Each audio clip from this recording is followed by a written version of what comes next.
In this lecture we will discuss second equation of motion. In last lecture we have seen or we have discussed the first equation of motion, v is equal to u plus et. Now in this lecture we will discuss second equation of motion, and second equation of motion is s is equal to ut plus half at square, where s is distance traveled by body. S is distance traveled by body. We can say it is displacement.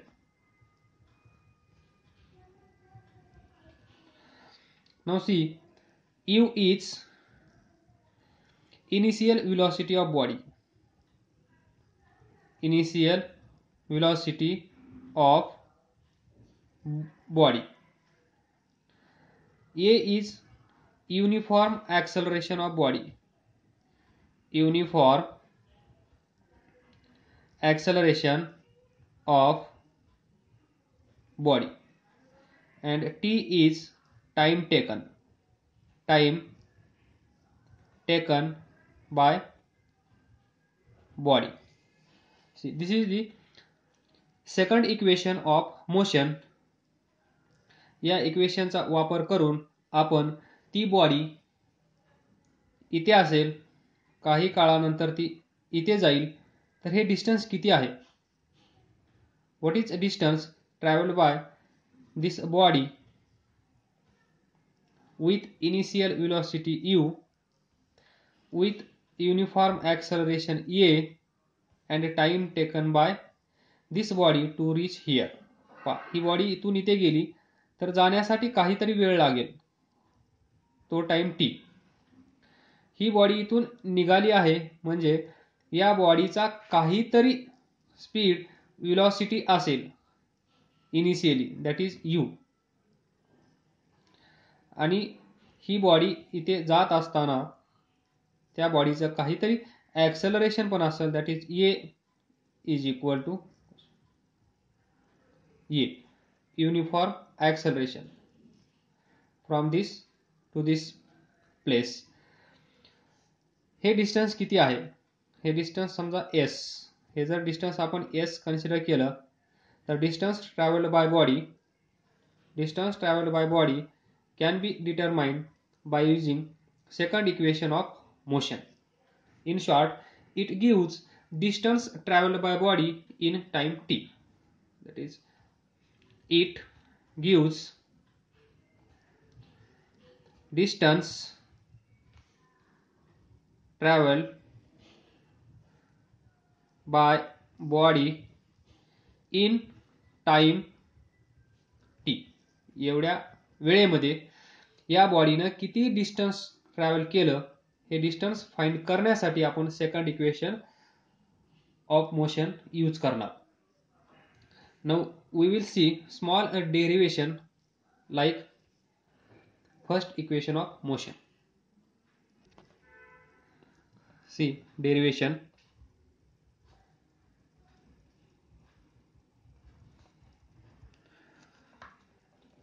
of second equation of motion.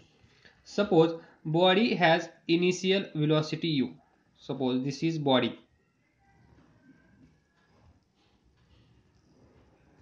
Has initial velocity u. He body इथून निघाली आहे with velocity u and uniform acceleration a.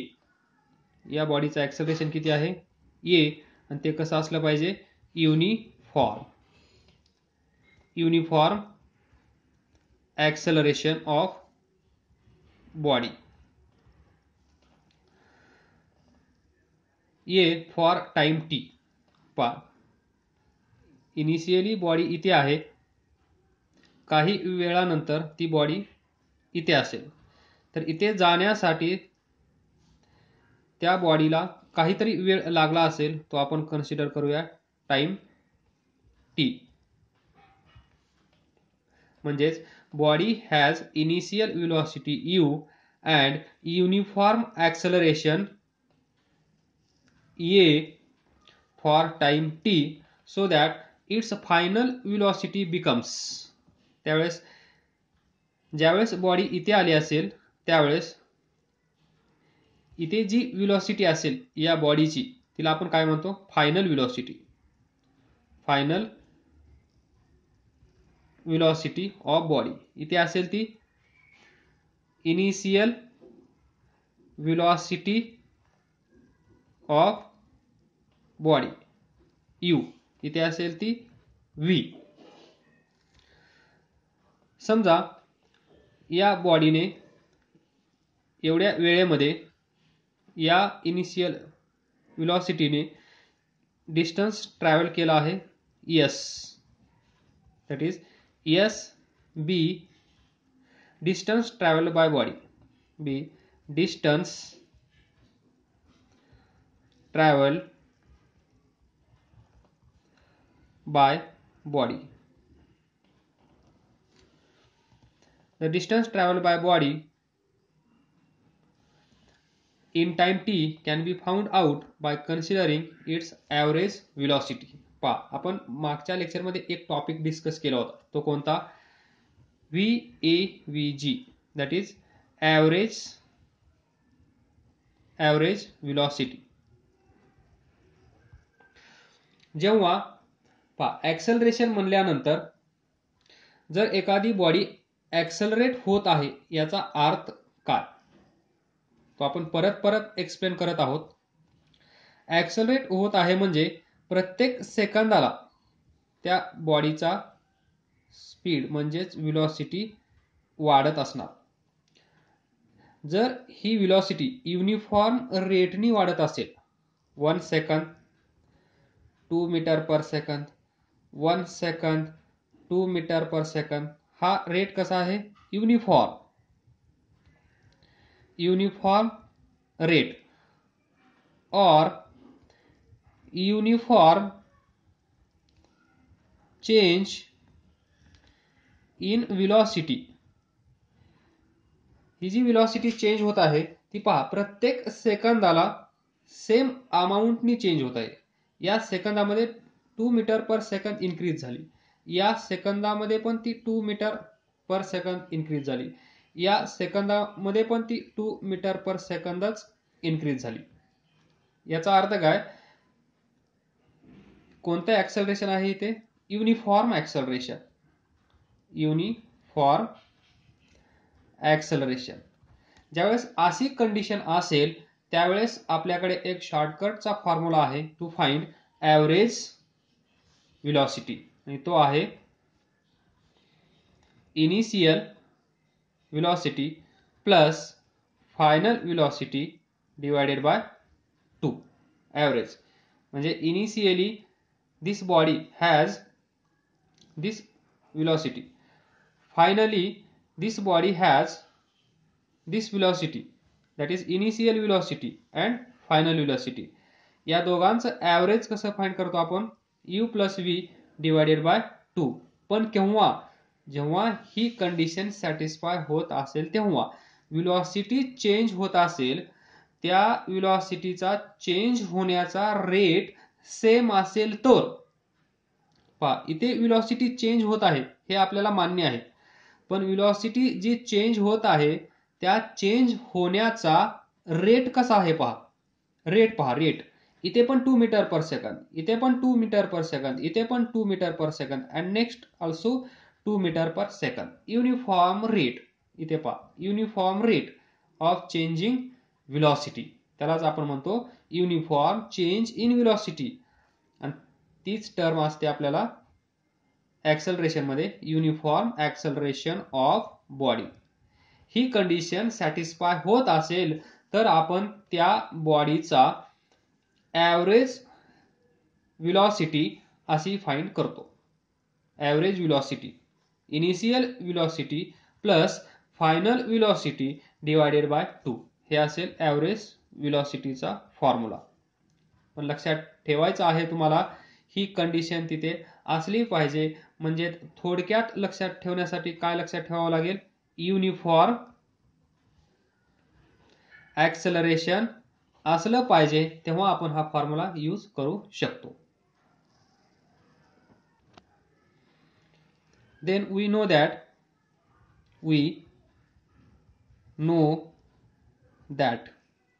the distance traveled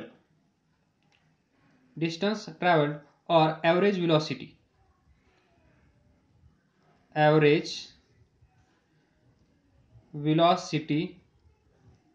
is given by distance traveled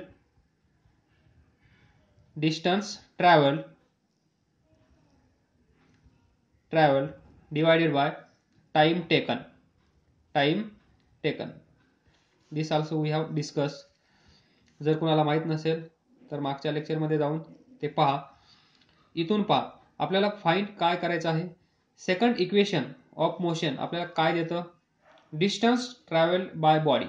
मग distance travel कुठे आहे, इथे. तर याला असं लिहूया, distance travel by body is equal to काय येईल, ॲव्हरेज व्हेलॉसिटी. पहा ॲव्हरेज व्हेलॉसिटीला मी असं लिहितो, VAVG. हा टाइम टेकन इकडे जाऊन मल्टिप्लाय करेल, सो टाइम टेकन पूर्ण लिहिणार नाही, I will write here T. तर पहा we know that V average when uniform acceleration is there. जेव्हा युनिफॉर्म ॲक्सेलरेशन असतं त्या बॉडीचं, तेव्हा ॲव्हरेज व्हेलॉसिटी आपण या फॉर्म्युल्याने फाइंड करू शकतो. त्याला इक्वेशन नंबर 1 म्हणा. हे इक्वेशन नंबर 1 इथे पुट करा इक्वेशन नंबर 2 मध्ये. तर डिस्टन्स ट्रॅव्हल्ड बाय बॉडी आपण काय कन्सिडर केलं आहे, S. So S is equal to VAVG किती आहे, U plus V divided by 2 into time T. Next, we know that from first equation of motion, V is equal to U plus AT. तर या V ची value इथे ठेवा, हा V इथे ठेवा, काय येईल पहा, U plus AT divided by 2 into T. Now multiply by T. U plus U 2U या T नी मल्टिप्लाय करा, इथे येईल T plus AT square, AT into हा T, AT square divided by हा 2. नाउ 2 नी इंडिव्हिज्युअली डिवाइड करा, 2 cancel होईल इकडे, इथे येईल UT प्लस इथे येईल 1/2 AT स्क्वेअर, लेफ्ट साइडला असेल S. and this is the equation of motion, or we can say second equation of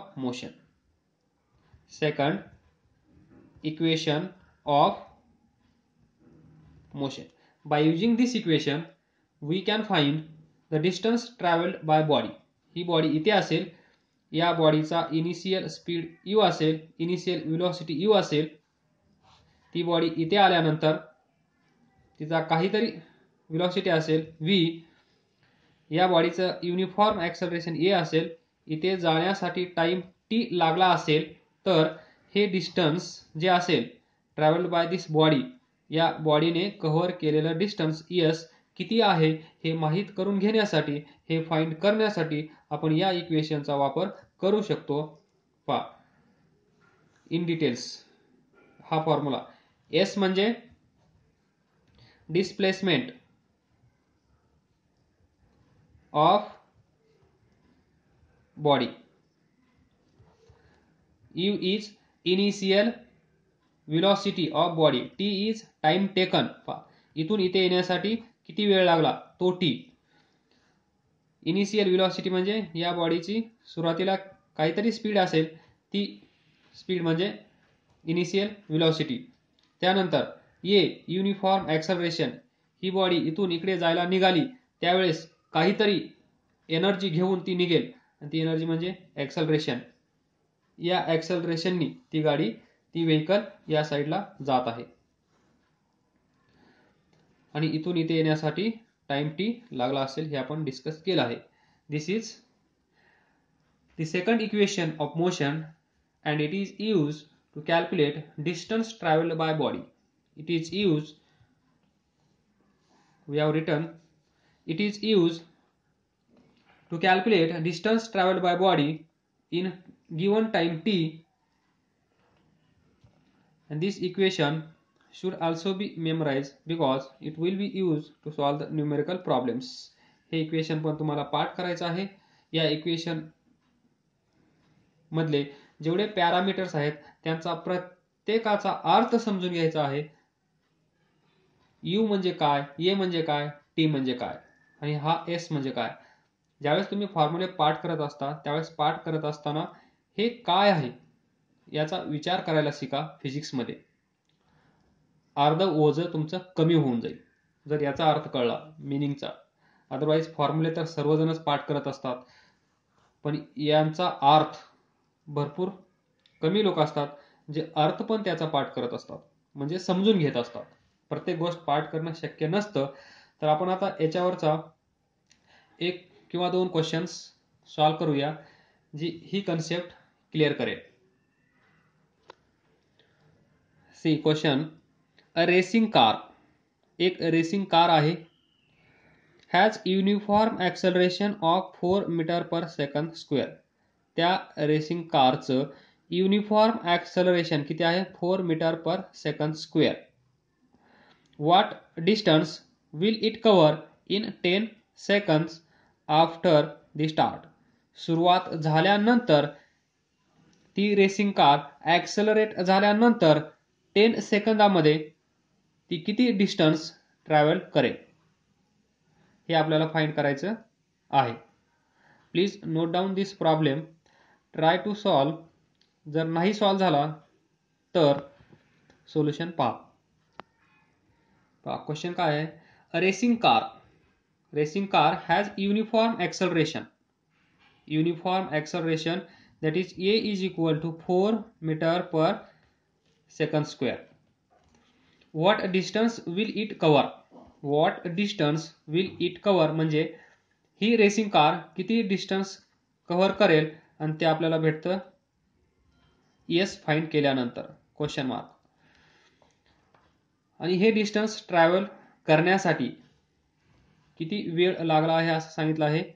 T is equal to 10 second after the start. After the स्टार्टचा अर्थ काय? ती रेसिंग कार सुरुवातीला कशी असेल? This is car,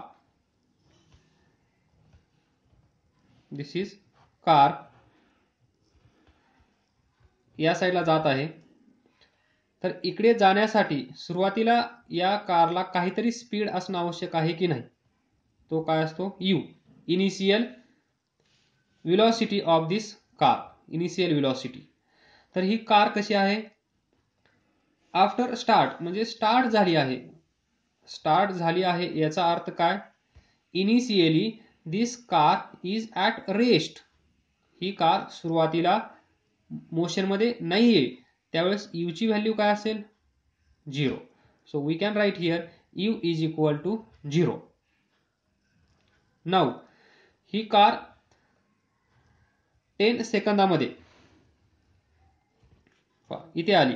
he car आता इथे आहे. तर हिला इथून इथे जाण्यासाठी किती वेळ लागला आहे? T is equal to 10 second. 10 second झाल्यानंतर ती कार इथे आहे, त्यावेळेस पण हिचा काहीतरी स्पीड असेल. वी त्याला म्हणतो आपण final velocity of car. S find करायचा आहे. We can use second equation of motion and this is S is equal to ut plus half at square. तर पहा, distance travel by car find करण्यासाठी आपल्याला final व्हेलॉसिटीची गरज नाहीये. पहा, final व्हेलॉसिटीची गरज नाहीये. ती कार या पोझिशनला किती व्हेलॉसिटी ॲक्वायर्ड केलेली आहे याच्याशी आपल्याला काही देणं घेणं नाहीये.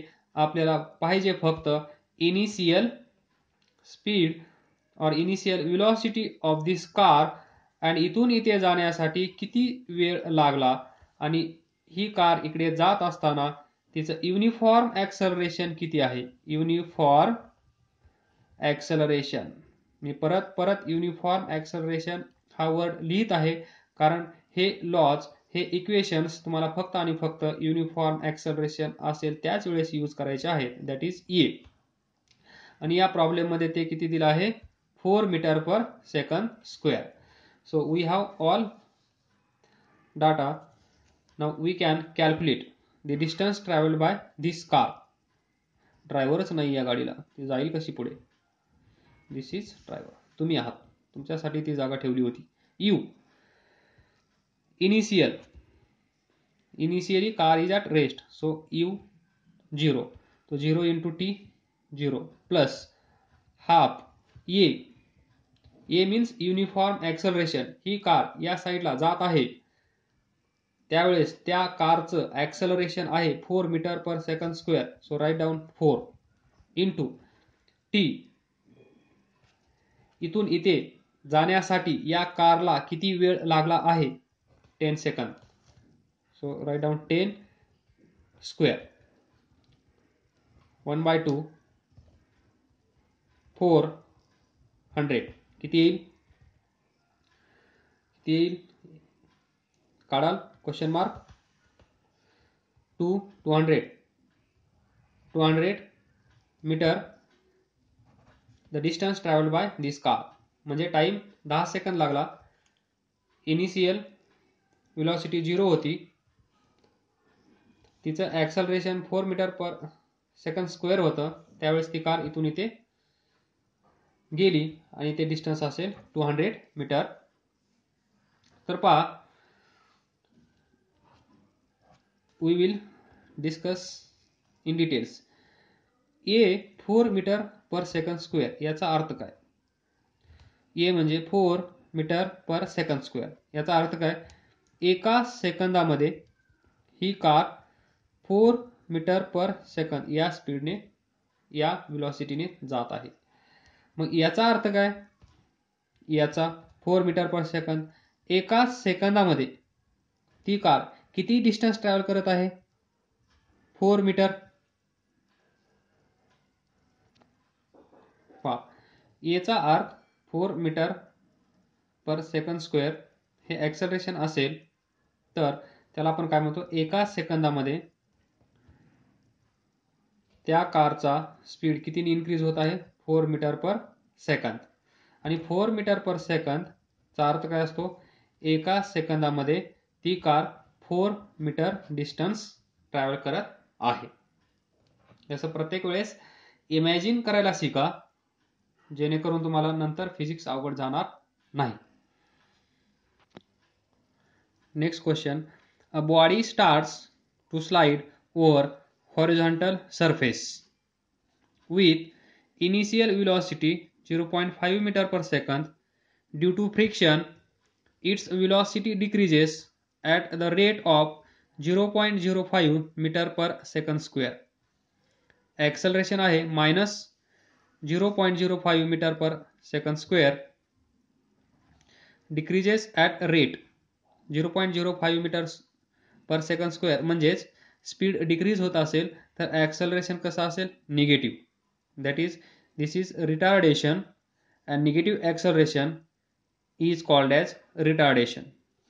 How much time will it take for the body to stop, ती बॉडी स्टॉप होण्यासाठी किती वेळ लागेल हे आपल्याला फाइंड करायचं आहे. Please write down this problem. Body starts to slide over horizontal surface. This is surface and body is here. He body इकडे जात आहे, त्यावेळेस तिला काहीतरी स्पीड असेल, व्हेलॉसिटी असेल, त्याला म्हणतो आपण इनिशियल व्हेलॉसिटी, आणि ही दिलेली आहे 0.5 metre per second. Due to friction, ही बॉडी हा पेन आहे, इथून पुश केल्यानंतर तो पेन तिथे जाऊन थांबला. का थांबला? तर ड्यू टू फ्रिक्शन, हा जो सरफेस असेल या पेनवर अपोजिट डायरेक्शनमध्ये एक फोर्स ॲक्ट करत असेल आणि त्या फोर्समुळे आपण याला या साईडला असं पुश करत आहोत, पण हा सरफेस याला या डायरेक्शनमध्ये पुश करत आहे. ज्यावेळेस आपण बॉल इथे आपल्या ग्राउंडवर फ्लोअरवर ज्यावेळेस बॉल आपण स्लाइड करतो त्यावेळेस बॉल काही वेळानंतर थांबतो. तर due to this friction with floor or air resistance, air पण त्याला काहीतरी अपोजिट डायरेक्शनमध्ये फोर्स ॲक्ट करत असेल त्यामुळे तो बॉल थांबला जातो. दिस इज, तर इथे फ्रिक्शन असेल, ही बॉडी आणि हा सरफेस हॉरिझॉन्टल सरफेस, या दोघांमध्ये इथे फ्रिक्शन क्रिएट होत असेल आणि फ्रिक्शनल फोर्स अपोजिट डायरेक्शनमध्ये काम करतो. ही बॉडी इकडे जात असेल तर हा फोर्स या डायरेक्शनमध्ये, तर ही बॉडी इकडे जात आहे म्हणजे या बॉडीवर जे फोर्स ॲक्ट होत आहे ते कुठल्या डायरेक्शनमध्ये असले पाहिजे? या डायरेक्शनमध्ये, म्हणून ही बॉडी या साईडला जात आहे. पण हा फ्रिक्शनल फोर्स काय करतो? या बॉडीला इकडे घेऊन जाण्याचा प्रयत्न करतो. मग काही वेळानंतर ही बॉडी थांबली जाते. मग तो वेळ किती आहे? तर पहा, आणि रेट दिला आहे, velocity decreases at the rate, velocity decreases at a rate किती आहे? 0.05 मीटर पर सेकंड स्क्वेअर, आणि हेच आहे uniform acceleration. A is equal to 0.05 metre per second square. पण या ॲक्सेलरेशनमुळे जर ती व्हेकल किंवा बॉडी तिचा स्पीड इन्क्रीज होत असेल तर ते ॲक्सेलरेशन असेल पॉझिटिव्ह. या बॉडीचा स्पीड जर डिक्रीज होत असेल, पहा स्पीड इन्क्रीज होत असेल तर ॲक्सेलरेशन पॉझिटिव्ह, स्पीड डिक्रीज होत असेल तर ॲक्सेलरेशन निगेटिव्ह. तर इथे निगेटिव्ह साईन द्यायला विसरू नका, या प्रॉब्लेममध्ये दिलेलं आहे त्यांनी, त्यामुळे no problem. How much time will it take for the body to stop? पहा यू माहीत आहे, त्यानंतर ॲक्सेलरेशन माहीत आहे, आपल्याला टाईम फाइंड करायचा आहे. तर पहा, we have two equations, v is equal to u plus at and second s is equal to ut plus half at square. तर पहा डिस्प्लेसमेंट माहीत नाहीये म्हणजे हे इक्वेशन आपण यूज करू शकत नाहीये, तर हे यूज करावं लागेल. v final velocity of this body is, पहा ती बॉडी स्टॉप झाली आहे ड्यू टू फ्रिक्शन. काही वेळेनंतर ही बॉडी स्टॉप झाली आहे ड्यू टू फ्रिक्शन, म्हणजे इथे आल्यानंतर त्या बॉडीचा स्पीड किती असला पाहिजे? व्हेलॉसिटी किती असली पाहिजे? 0. त्यामुळे लेफ्ट साईडला 0 येईल. u initial velocity of this body is given 0.5 plus acceleration दिलेलं आहे minus 0.05 into T, time find करायचा आहे. तर टी इज इक्वल टू काय येईल? पहा हा इकडे जाईल मायनस होईल, मायनस 0.5, हा या साईडला मायनस आहे, मायनस 0.05, मायनस मायनस प्लस होतील. त्यानंतर t is equal to 0.5 divided by 0.05, आणि हे सोडवल्यानंतर तुम्हाला टाइम भेटेल 10 सेकंड. म्हणजे ही जी बॉडी आहे इथे, ती इथे गेल्यानंतर म्हणजेच ती थांबल्यानंतर हा जो कालावधी आहे इथून इथपर्यंतचा टाइम टी, तो किती असेल? 10 सेकंद. म्हणजे या बॉडीला 10 सेकंद लागतील स्टॉप होण्यासाठी. तर हे पहा, व्हिज्युअलाइज करण्याचा प्रयत्न करा. काय आहे? 0.05 मीटर पर सेकंद एका सेकंदासाठी त्यांनी दिलेलं आहे acceleration. 0.05 metre per second square, यालाच आपण असं लिहू शकतो मीटर पर सेकंद. म्हणजे हे काय? व्हेलॉसिटी एका सेकंदाला. तर एका सेकंदाला एवढी व्हेलॉसिटी त्याची डिक्रीज होत आहे. तर टाइम किती आला आहे आपल्याला? 10 सेकंद. मग 10 सेकंदाला किती येईल? हे x metre per second, cross multiply करा किती येईल? यानी याला मल्टिप्लाय केलं तर काय होईल? 0.5 भेटेल. इकडे मल्टिप्लाय करा x येईल. तर पहा x किती आहे? x म्हणजे काय काढायचं आपल्याला? Metre per second.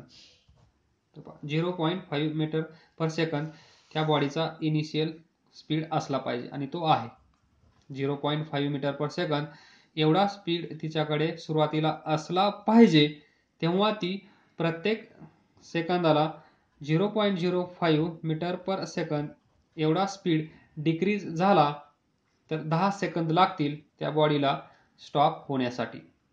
This is, हे प्रयत्न करा फक्त. कुणाला लवकर समजेल, कुणाला लवकर समजणार नाही. तर वारंवार विचार करत राहणे त्यालाच फिजिक्स आपण म्हणतो. जर सर्व गोष्टी 10 सेकंदात सॉल्व्ह होत असतील तर मग जे न्यूटननी एवढं काम केलं आहे त्याला काहीच व्हॅल्यू राहणार नाही. काही जणांना लवकर समजेल, काही जणांना उशिरा समजेल, पण प्रयत्न करत राहिल्यानंतर सर्वांनाच समजेल. तर try to develop your minds और ओपन युअर माइंड्स, आणि हे सर्व प्रॉब्लेम्स ओपन माइंडनी सोडवण्याचा प्रयत्न करा. इथे असा आहे म्हणून असंच पाठ करण्याचा प्रयत्न करू नका. फिजिक्समध्ये तसा काही फायदा होणार नाही. प्रत्येक गोष्ट इमॅजिन होत आहे का, व्हिज्युअलाइज होत आहे का, असं. एका सेकंदामध्ये एवढा स्पीड डिक्रीज होत असेल तर 10 सेकंदामध्ये किती स्पीड डिक्रीज होईल, एवढा. मग त्या बॉडीकडे सुरुवातीला किती स्पीड होता, 0.5 मीटर पर सेकंद. तर 10 सेकंदानंतर जर एका सेकंदामध्ये एवढा स्पीड डिक्रीज होत असेल तर 10 सेकंदानंतर एवढा स्पीड डिक्रीज होणार आहे. म्हणजे जेवढा स्पीड त्या बॉडीकडे होता तेवढा स्पीड डिक्रीज झाला. मग ती बॉडी काय असेल, त्या बॉडीकडे स्पीड किती असेल, 0. म्हणजे ती बॉडी काय असेल, स्टॉप झालेली असेल. असं इमॅजिन करण्याचा प्रयत्न करा आणि सर्वांना होतं. Don't worry. थँक्यू.